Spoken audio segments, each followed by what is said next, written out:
उत्तराखंड देश को अपने जंगलों से ऑक्सीजन देता है, तो फिर बदले में राज्य को उसकी कीमत क्यों नहीं मिलनी चाहिए।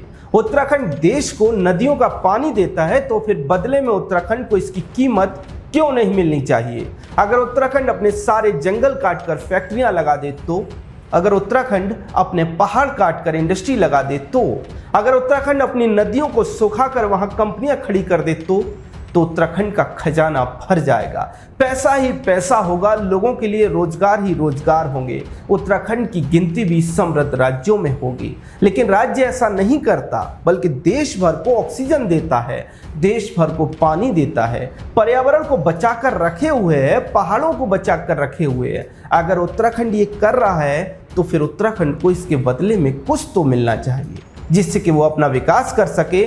तो अब ऐसा होने जा रहा है। नमस्कार, यह है वोकल भारत उत्तराखंड और मैं हूं चमन मिश्रा। ऑक्सीजन की कीमत पर हम बात करते हैं। आप चैनल को सब्सक्राइब कर लें, बेल आइकन भी दबा दें। क्या आप जानते हैं कि उत्तराखंड के 71% क्षेत्र में जंगल मौजूद है। हिमालयी क्षेत्र होने के कारण ग्लेशियर के साथ तमाम नदियां भी यहीं से निकलकर देश भर में बहती हैं। 71% क्षेत्र पर जंगल होने के कारण, हिमालयी क्षेत्र होने के कारण, नदियों के निकलने के कारण उत्तराखंड उतनी रफ्तार से और उस तरह से विकास नहीं कर सकता जैसे मैदानी राज्य विकास कर सकते हैं। इसको और सरल तरीके से कह सकते हैं कि राज्य में जो प्राकृतिक संसाधन हैं, इन संसाधनों की वजह से प्रदेश विकास नहीं कर पाता। इसलिए बीच बीच में ग्रीन बोनस की बात उत्तराखंड के लिए उठाई जाती रही है। निशंक सरकार ने सबसे पहले उत्तराखंड को ग्रीन बोनस देने की मांग केंद्र सरकार के सामने उठाई थी। इसके बाद भी कई बार राज्य सरकार ने केंद्र से ग्रीन बोनस की मांग की, लेकिन उन्हें सफलता नहीं मिली। लेकिन अब प्रदेश की धामी सरकार कुछ ऐसा करने जा रही है जिसके बाद केंद्र सरकार को बड़ा ग्रीन बोनस राज्य को देना ही पड़ेगा।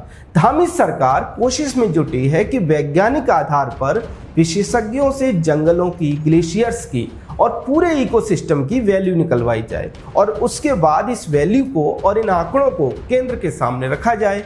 ऐसा नहीं है कि ऐसा पहली बार किया जा रहा है। इससे पहले 15वें वित्त आयोग के सामने भी राज्य सरकार ने अपनी इस समस्या को रखा था।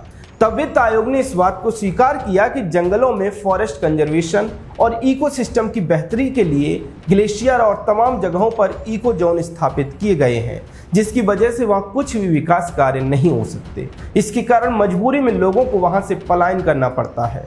समस्या ये भी है कि ऐसे स्थानों पर केंद्र सरकार के तमाम नियम कानूनों की वजह से राज्य सरकार विकास के लिए अपनी पूरी क्षमता का प्रयोग भी नहीं कर पाती, जिसका सीधा सीधा आर्थिक नुकसान राज्य को उठाना पड़ता है।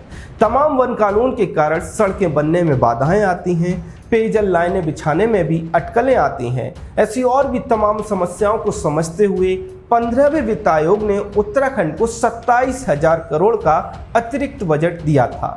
अब इस बार प्रदेश की धामी सरकार अपनी मांग को और ज़्यादा तर्कों के साथ और ज़्यादा वैज्ञानिक तरीकों से, प्रमाणों के साथ 16वें वित्त आयोग के सामने रखेगी और केंद्र सरकार से अपील करेगी कि उसे बड़ा और अतिरिक्त ग्रीन बोनस दिया जाए।